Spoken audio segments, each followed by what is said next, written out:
Right now, all eyes on Tropical Storm Isaias. The 5 p.m. advisory just into the newsroom. Let's get straight to First Alert meteorologist Steve Wigo to begin our team coverage tonight. Steve. All right, we have some big changes to tell you about. Jane Kelly, we have a storm now that is forecast to become a Category 1 hurricane as it moves closer to Florida. This one is now starting to work off the coastline of Haiti and the Dominican Republic, a little over 800 miles away from South Florida and moving closer. It is getting a little ragged on the satellite loop. You can see it's getting torn apart by the mountainous areas, but is expected to reemerge off the north coast of Hispaniola and gain strength again. There's still a low-level center there, and the forecast track has a little bit of weakening in the next few hours. Right now, the wind's at 60 miles an hour, but by early tomorrow morning, 65 miles an hour, continuing into the Bahamas, 70 miles an hour. That's Friday, 2 p.m., and then getting very close to Nassau and Paradise Island. That's Saturday, 2 a.m., 75. That's Category 1 hurricane.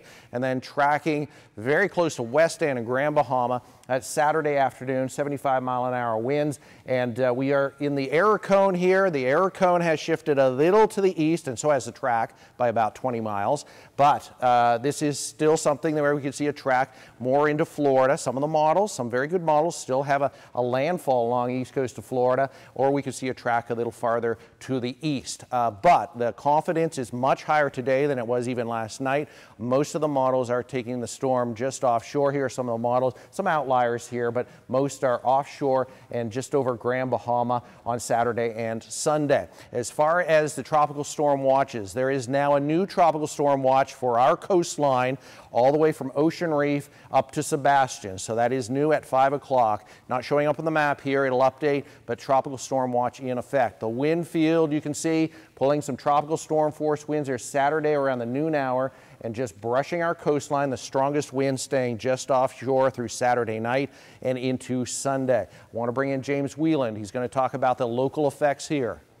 Yeah, let's go through the timing here too, like you just did, and we'll see what kind of weather we can expect here. This is the European model, and a lot of the models are now coming into better agreement here. The European and the American model, both very, very similar. They're maybe off by just a little bit. So you can see it moving into the Bahamas here. So this is Saturday morning. Saturday morning along the coast.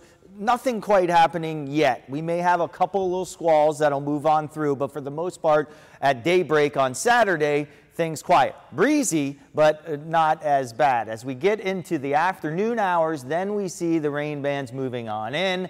That's when we'll see the peak of it from about, say, 11, 12 o'clock through the dinner time hours. That will be the worst of it here. And as we see some heavier rain, the heaviest staying offshore. And of course, as Steve just showed, the heaviest wind will stay just offshore too. But we could see some tropical storm force gusts and some of those squalls that move through. It gets close to the shore there. This is Sunday morning, but notice the dry air starting to pull around this thing as it pulls away. So in general, we'll have improving conditions by late Sunday. We could have a little bit on the backside of it on Sunday, but I think by late Sunday, early Monday, things improving greatly.